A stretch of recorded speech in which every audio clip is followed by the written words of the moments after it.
Welcome guys. तो start करते हैं आज के एपिसोड को।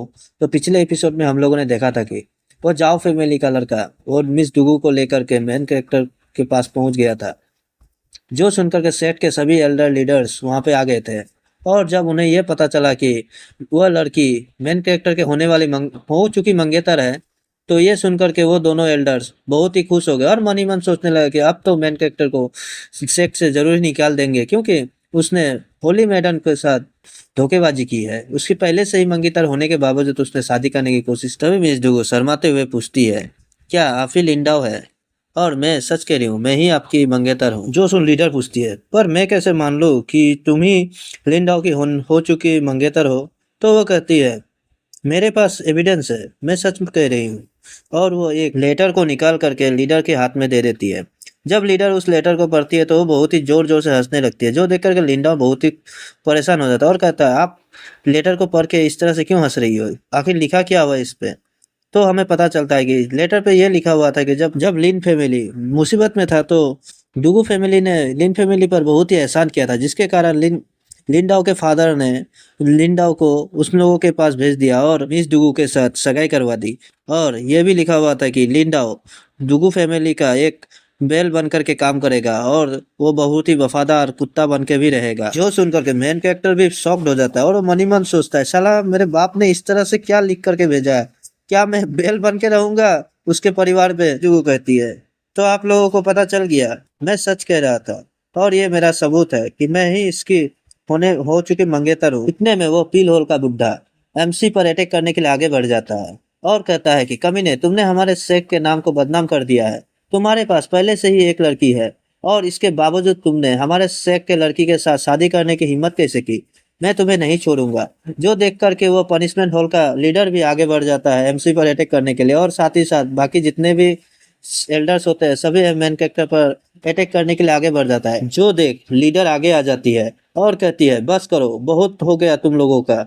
मैं शेख का लीडर हूँ और किसको सजा देना है या ना या सजा नहीं देना है, क्या करना है मैं करूंगी। तुम्हारी हिम्मत कैसे हुई मेरे आदेशों के बिना तुम सब इन मेन कैरेक्टर पर अटैक करने के लिए आगे आ रहे हो? जो सुन दोनों का तो पोपट हो जाता है और वो पनिशमेंट हॉल का लीडर कहता है, मैं पनिशमेंट हॉल का लीडर हूँ तो मुझे भी गलतियां करने वालों को सजा देने का हक है।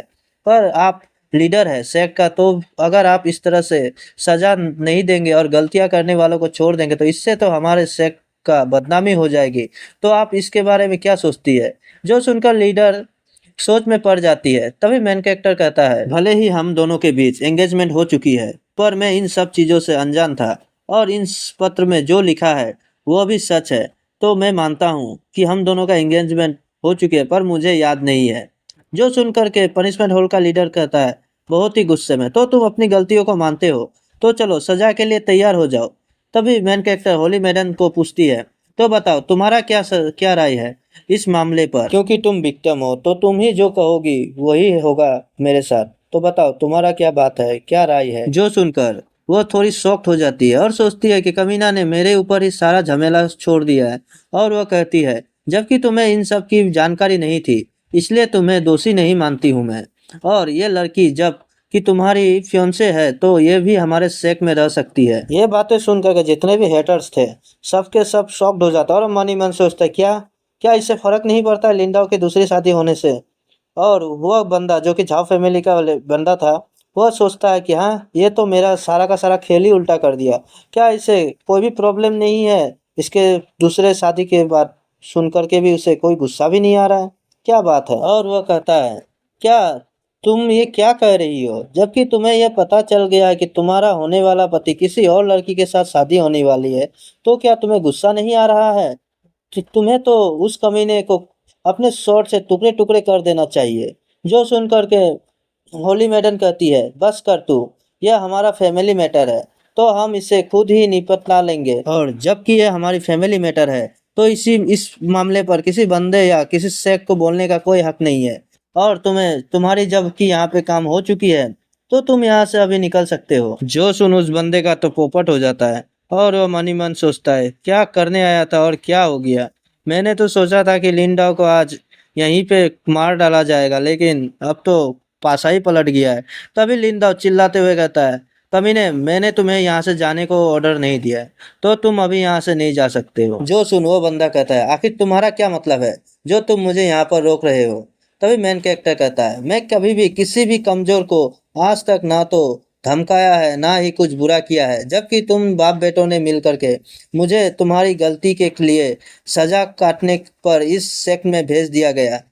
तब मैं भी तुम लोगों को कुछ भी नहीं कहा, पर तुम्हारा हिम्मत कैसे है मेरे बहन को तकलीफ पहुंचाने की। जो सुनो बंदा तो डर जाता है और शॉक्ड हो जाता है और कहता है कांपते हुए कि तुम ये किस तरह की बकवास कर रहे हो, मैंने कभी ऐसा नहीं किया, मैं किसी भी फैमिली के साथ इस तरह से नहीं कर सकता हूँ। जो सुन मेन कैरेक्टर चिल्लाते हुए कहता है, बकवास अपना बंद करो, तुम्हारी हिम्मत कैसे हुई तुम्हारी गलतियों को छुपाने की, और आज मैं तुम्हारी सारी गलतियों की सजा यहीं पे दूंगा, आज तुम्हारी जान यहीं पे निकालूंगा। जो देख दोनों एल्डर ही घबरा जाते हैं और चिल्लाते हुए कहते हैं, लीडर उनको रोको वरना वो उसे मार डालेंगे, अगर उसे मार डाला तो अजूरे क्लाउड सेट हमारे सेक्ट को नहीं छोड़ेगा, हमारे लिए प्रॉब्लम क्रिएट करेगा। वैसे भी वो बंदा अजूरे सेक्ट का पुलिस सन है, तो हमें उसे रोकना चाहिए, लिंडाओ को कहिए रोकने के लिए। और इधर लीडर तो एकदम अंगड़ाई लेते हुए कहती है, आज तो बहुत ही काम कर चुकी हूँ, मुझे तो नींद आ रही है, और वैसे भी मैं उन दोनों के मामलों पे नहीं जा रही हूँ, क्योंकि ये उन दोनों का मामला है, तो वे दोनों निपट ले, और भले ही लिंडा उसे मार डाले, मुझे उससे क्या फर्क पड़ा। और ये सब सुन करके तो बुड्ढे एल्डर का तो शॉक्ड हो जाता है और मन ही मन सोचता है, आखिर ये लीडर करनी क्या चाहती है, वह उस बंदे के इतना ही फेवर क्यों कर रही है, आखिर इन दोनों के बीच चल क्या रहा है। तभी वो बंदा कहता है, अपमान, आज तुम मेरे ऊपर गलत इल्जाम लगाने की हिम्मत कैसे की। शेख लीडर, तुम्हें पता नहीं कि हमारे शेख तुम सबके साथ क्या ही कर सकती है। लिंडाओ, तुम मुझे मारना चाहते हो ना, तो निकालो अपना स्वॉर्ड, मैं भी देखना चाहता हूँ कि तुम्हारा औकात क्या है, और मैं भी तुम्हें आज दिखाऊंगा कि मैं क्या कर सकता हूँ। और इतना कहते हुए वो मेन कैरेक्टर पर अटैक करने के लिए अपना स्वॉर्ड को निकाल लेता है। तो मेन कैरेक्टर कहता है, क्या तुम जैसे नल्ले बेकार बंदों के लिए मैं अपना स्वॉर्ड को निकालूं? अरे तुम तो मेरे छोटे उंगली के बराबर भी नहीं हो, तो मैं स्वॉर्ड तो नहीं निकालूंगा कि बस मैं अपने छोटे उंगली का उपयोग करूंगा, देखता हूँ तुम मेरा क्या बिगाड़ लेते हो। तो बंदा इविल स्माइल देते हुए कहता, अच्छा इतने सारे एटीट्यूड तुम्हारे अंदर भरे हुए हैं, आज मैं सारे एटीट्यूड को निकाल लूंगा। और वो अपना शॉर्ट ओरा को रिलीज करते हुए कहता है कि ये शॉर्ट द अजूरे क्लाउड सेक्ट का हाई रैंक का शॉर्ट है, और आज मैं इस शॉर्ट का ताकत तुम्हें दिखाता हूँ। और मेन कैरेक्टर पर अटैक करने के लिए आगे बढ़ देता है, पर मेन कैरेक्टर बस अपने एक छोटी सी उंगली का ही अटैक करता है, जिससे उसके सारे शॉट के टुकड़े टुकड़े हो जाते हैं। जो देख करके वो तो पूरा का पूरा हैरान हो जाता है, लेकिन मेन कैरेक्टर का अटैक वहीं पे नहीं रुकता है, उसका प्रेशर इतना होता है कि उस बंदे का तो पूरा का पूरा शरीर ही ब्लास्ट हो जाता है। और इतना स्ट्रॉन्ग अटैक देख करके वो एल्डर शॉक्ड हो जाते हैं। तभी वो बुढ़ा एल्डर लीडर से कहता है, ये क्या हो गया, ये अभी अजूरे क्लाउड से चुप नहीं बैठेगा, जब उसे पता चलेगा कि हमारे शेख के बंदे ने उसके शेख के सबसे टैलेंटेड बंदे को मार डाला है, तो वह हमसे बदला जरूर ही लेगा। तभी मेन कैरेक्टर कहता है, ये तुम्हारे शेख के डिसाइबल के साथ रेप किया और उसको जान से भी मार डाला, और मुझे इसके बदले यहाँ भेजा गया ताकि मैं इसके सारे इल्जाम अपने ऊपर ले सकूं, और यहाँ का सजा का हकदार मैं बनूं। और तुम लोग ऐसे बंदों को बचाना चाहते हो, तुम जैसे लोग इस सेक्ट के लिए बेकार कचरा है। जो सुनकर के उस बुड्ढे को तो बहुत ही गुस्सा आ जाता है, और वह कहता है, तुम्हारी इतनी हिम्मत कि तुम मेरे मुरे को इस तरह से बात करो और मुझे बेकार कहो, तुम्हारी इतनी हिम्मत, मैं आज तुम्हें जान से मार डालूंगा। और उसे मारने के लिए आगे बढ़ जाता है, लेकिन तभी लीडर आगे आ जाती है और बुड्ढे को धक्के दे करके उसका अटैक को रोक देती है। जो देख करके बुड्ढा और भी बौखला जाता है, और वो कहता है, साली छिनाल की औरत, तुम एक लड़के के लिए अपने सेक्ट को दांव पर लगा रहे हो, तुम्हें नहीं पता इसके लिए हमारे सेक्ट में किस तरह के का मुसीबत आने वाली है। तो भला इसी में है कि मैं इस बंदे को यहाँ पर जान से मार डालूं और इसके लाश को ले जाकर अजूरे सेक्ट क्लाउड में भेज दूं, ताकि वो माफी के तौर पर इसे ले ले और हमें इस झमेले से छुटकारा मिल जाए। जो सुन लीडर भड़क जाती है और कहती है, मैं इस सेक्ट का लीडर हूँ, तो मैं सेक्ट में किसको मारूं या फिर किसे बचाऊं, इस चीज का फैसला मैं करूंगी। और तुमने जो अभी मेरे साथ बदतमीजी की है, उसके लिए तुम अभी तुरंत ही घुटने पे आओ और मेरे से माफी मांगो। तभी मेन कैरेक्टर बुड्ढे को चिढ़ाते हुए कहता है, क्या ये अजूरे क्लाउड सेट पर है क्या? मैं तो इस नाम को सुनते ही मुझे नींद आ रही है। जो सुन बुड्ढा तो बहुत ही गुस्सा में आ जाता है और वो कहता है, क्या तुम्हें पता भी है अजूरे क्लाउड सेट की कितने स्ट्रांग है? और आज तुम्हारी इस हरकत से हमारे सेक्ट में मुसीबत आने वाली है और मैं ऐसा कभी होने नहीं दूंगा। तो इसीलिए तू आज मरेगा। और इतना कह करके वो मेन कैरेक्टर पर अटैक करने के लिए अपने शॉट को ऊपर उठा लेता है, जो देख करके लीडर को बहुत ही गुस्सा आता है और वो कहता है, मैं तुम्हें आखिरी बार कह रहा हूँ और मैं तुम्हें एक चांस दे रहा हूँ, तुम जल्दी से अपने आप को घुटने में लाओ और माफी मांगो, नहीं तो मैं तुम्हारी जान निकाल लूंगा। तो बुड्ढा कहता है, बस करो तुम, मैंने इस सेक्ट के लिए बहुत कुछ किया है, तो तुम क्या चाहती हो कि मैं इस कमीने के लिए सेक्ट को बर्बाद होने दूं? और तुम जैसी कुतिया चिनाल जो कि एक लड़के के लिए इस सेक्ट को बर्बाद होने के लिए छोड़ रही है, तो तुम जैसे लड़की इस सेक्ट के लीडर होना काबिल नहीं है। जो सुन लीडर और भी गुस्सा हो जाती है और अपना ओरा को रिलीज करने लगती है और कहती है, मैंने तुम्हें एक चांस दिया था पर तुम नहीं माने। और बुड्ढे के ऊपर ब्लेड किलिंग फॉर्मेशन से अटैक कर देती है और दोनों के बीच बड़ा ही खतरनाक फाइट स्टार्ट हो जाता है और दोनों एक दूसरे पर भारी पड़ते दिख रहे होते हैं। इतने में बुड्ढा लीडर को छोड़ अचानक मेन कैरेक्टर पर अटैक कर देता है और कहता है कि ये सब तुम्हारे कारण हो रहा है कमीने, अभी मैं तुम्हें जिंदा नहीं छोड़ूंगा भले ही मैं क्यों ना मर जाऊं। इतना कह करके वो मेन कैरेक्टर के ऊपर अपने शॉट से अटैक कर देता है, लेकिन मेन कैरेक्टर बड़े ही आसानी से उसके शॉट को अपने हाथों से रोक लेता है और उसके शॉट को दो चार टुकड़ों में बिखरा देता है और बुड्ढे के ऊपर एक जोरदार अटैक कर देता है, जिससे बुड्ढा हवा में ही धूल बन करके गायब हो जाता है। जो देख करके सभी एल्डर शॉक्ड हो जाते हुए सोचते हैं कि ये तो डिवाइन सेक्ट के सुप्रीम टेक्निक है और इस टेक्निक को इस्तेमाल करने को कैसे आता है? हम सब इतने समय से इस सेक्ट पर है पर हमें भी इस टेक्निक को इस्तेमाल करना नहीं आता है। इतने में वो झाओ फैमिली का बेटा भागते हुए आता है और रोते हुए कहता है, फोर्ट अंकल ये कैसे हो गया? और गुस्से में सोचता है कि लिंडाओ, तुमने मेरे अंकल को मार करके बहुत ही गलत काम किया है, पर समय आने पर मैं ही तुम्हें मारूंगा। और सभी इस लड़के को इग्नोर मारते हुए बड़े बिंदास वहां से निकल जाते हैं और इसी के साथ सीन कट होकर के दूसरे दिन झाओ फैमिली पर आता है, जहां पर बुड्ढे एल्डर का फ्यूनरल चल रहा होता है। तभी वहां पर एक सफेद बालों वाला बंदा आता है, जिसे देख करके वो झाओ फैमिली का बंदा रोते हुए कहता है, ग्रैंडफादर आप। तभी वह सफ़ेद बालों वाला कहता है, सभी रोना बंद करो, हमारा झाओ फैमिली लोगों को रुलाता है, ना कि खुद रोता है और सभी को अपने एनर्जी से खड़े कर देता है और कहता है, मुझे पता है फोर्ट अंकल के साथ क्या हुआ है, मुझे पता है, मैं ब्लेड सेक्ट को खाक में मिला दूंगा। और उसके पावर को देख करके झाओ कहता है, क्या आप फोर्ट इनेट लेवल पर है? तो वह कहता है, हाँ, मैंने इस लेवल को पाने के लिए इतने दिनों तक सेक्युलेशन में था। और एक टोकन को निकालता है जिसमें से बड़ा ही इविल ओरा निकल रहा होता है। वह कहता है, मैंने इस मिस्टीरियस टोकन को भी जागृत कर लिया है। जो देख करके झाओ कहता है, ग्रैंडफादर आप तो कमाल के हैं। जो सुन ग्रैंडफादर कहता है, मुझे अपना बकवास मत सुनाओ, मुझे नहीं लगा था कि मेरे ना रहने पर हमारे फैमिली की इस तरह का हालत हो जाएगा। तभी झाओ कहता है, असल में ये सब उस लिंडाओ के कारण हो रहा है।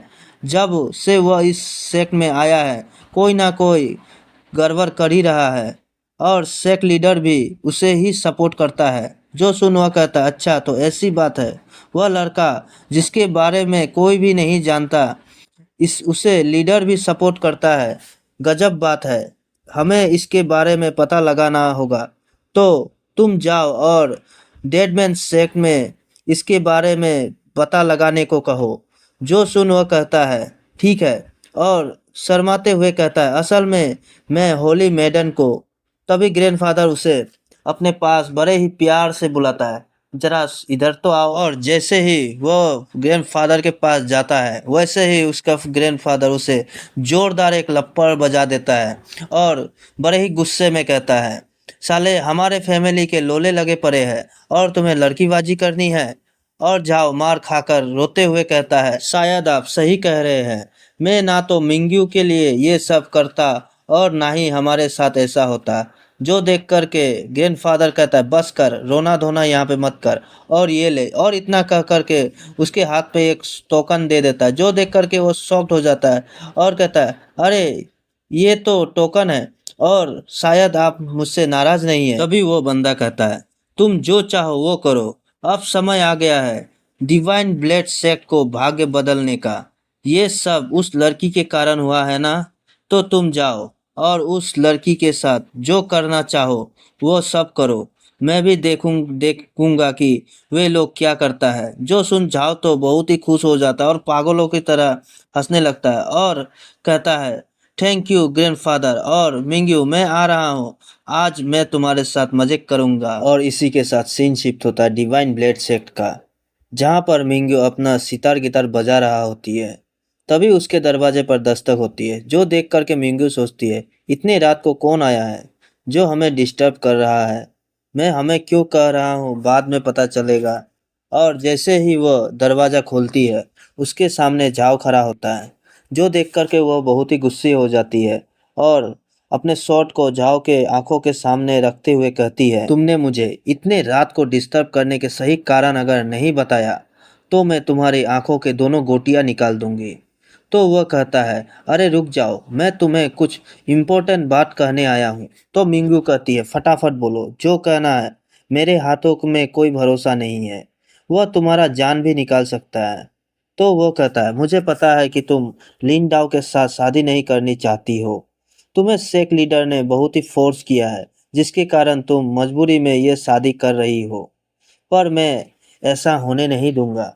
भले ही मेरा कल्टीवेशन लो है, पर मैं तुम्हारे लिए सही हूँ। तो बताओ तुम्हें क्या कहना है मेरे बारे में। और उसके बड़े बड़े अरमानों को देख करके उसके नोज ब्लीडिंग होने लगती है और वो कहता है चलो मिंगू हम भाग चलते हैं। जो देख मिंगू बहुत ही गुस्से हो जाती है और वो कहती है साले, एक मेढक जो कि हंस को खाना चाहता है और उस पर अपने शॉट से अटैक कर देती है, पर उसके अटैक से उसके ऊपर कुछ भी असर नहीं होता है, बस उसके एक कपड़े पर कट लग जाता है। और झाव कहता है सही है, मैं तुम्हें क्या लगा कि तुम मुझे काट डालोगी। तुम्हारी दिल बहुत ही हार्टलेस है। जो देख मिंग्यू शॉक्ड हो जाती है और वो कहती है पर कैसे, मेरे अटैक से तुम्हें खरोच तक नहीं आया है। तो झाव कहता है मिंग्यू तुम बहुत ही नादान हो, तुम्हें नहीं दिख रहा है कि मैं डिवाइन ब्लेड टोकन का यूज कर रहा हूँ। इससे मेरे बॉडी के हर पार्ट जो भी हो सभी के सभी स्टील के जैसे मजबूत हो गया है। इवन मेरे नीचे क्या जो सुन मिंग्यू उस पर फिर से अटैक करते हुए कहती है तुम्हें किसने इजाजत दिया कि तुम इस टोकन का यूज करो। तुम्हें क्या लगता है क्या तुम इसके लिए क्वालिफाइड भी हो। तभी झाओ मिंग्यू पर अटैक कर देता है जिससे वह बुरी तरह से घायल हो जाती है और दूर जाकर के गिरती है। तो झाओ कहता है तुम्हें याद है तुमने कहा था कि जब मैं तुम्हें हरा दूंगा तो तुम मेरी बन जाओगी, तुम मेरे साथ शादी कर लोगी। लो मैं आज तुम्हें हरा दिया तो तुम अपनी बात को रखो। तो मिंगू खड़ी होते हुए कहती है पर मैं अभी हार नहीं मानी हूँ। तो झाओ कहता है ठीक है, तो आज रात तुम्हें हरा के मैं तुम्हें अपना बना ही लूँगा। तभी मिंगू के पीछे से आवाज़ आती है। वह कहता है मैं तुम्हें एक प्यारी सी संगीत सुनाने को कहा था, पर अब तुम इस गधे के साथ बातें किए जा रहे हो जिससे मुझे बहुत ही नॉइस आ रही है और मैं आराम से सो भी नहीं पा रहा हूँ। तभी जाओ मिंगू के ऊपर छलांग मारते हुए कहता है मिंगू आ गले लग जा, आज मेरे बॉडी पूरे स्टील का बन चुका है, तो चलो मैं तुम्हें इस बॉडी के पूरे मजे देता हूँ। तभी किसी की लात आकर के उसके गोटों पर लगती है और उसके काम तमाम वहीं पर हो जाता है और वह जमीन पर जा गिरता है और कहता है कि कैसे, पर कैसे, मेरा शरीर तो स्टील के समान हार्ड हो चुका है, फिर भी ये कैसे हो सकता है। तभी मेन कैरेक्टर बिस्तर से बाहर आता है और कहता है साले तुम्हारी हिम्मत कैसे हुई मेरे सामने मेरे वाइफ के साथ बदतमीजी करने की। और तभी मिस डुगू बड़ी ही सेक्सी अंदाज में पूछती है क्या कोई गेस्ट आया है। तो मेन कैरेक्टर कहता है नहीं, ये कोई गेस्ट नहीं है, बल्कि ये पागल घोस्ट है जिसे सही सबक सिखाना जरूरी है। तभी झाव कहता है पता नहीं कि तुम क्या बकवास कर रहे हो, पर इतना तो समझ आया है कि तुम मेरी मजाक उड़ा रहे हो, जो मुझे अच्छा नहीं लगता है। ये लो और जल्दी से मर जाओ। और मेन कैरेक्टर पर अटैक कर देता है। तो मेन कैरेक्टर उसके अटैक को एक उंगली से ही डिस्ट्रॉय कर देता है और उसके ऊपर एक अटैक कर देता है, जिससे उसका टोकन मेन कैरेक्टर के हाथों में आ जाता है और उस टोकन को देखते हुए कहता है डिवाइन ब्लेड टोकन नहीं, अरे ये तो व्हाइट ब्लेड टोकन है। और इसी के साथ ये एपिसोड यहीं पे एंड होता है और ये मानवा भी, क्योंकि 2 साल हो गए हैं और अभी भी इसका कोई नया एपिसोड नहीं आया है। तो कल से नए मानवा को एक्सप्लेन करूँगा। तो मिलते हैं नेक्स्ट वीडियो में। Good bye.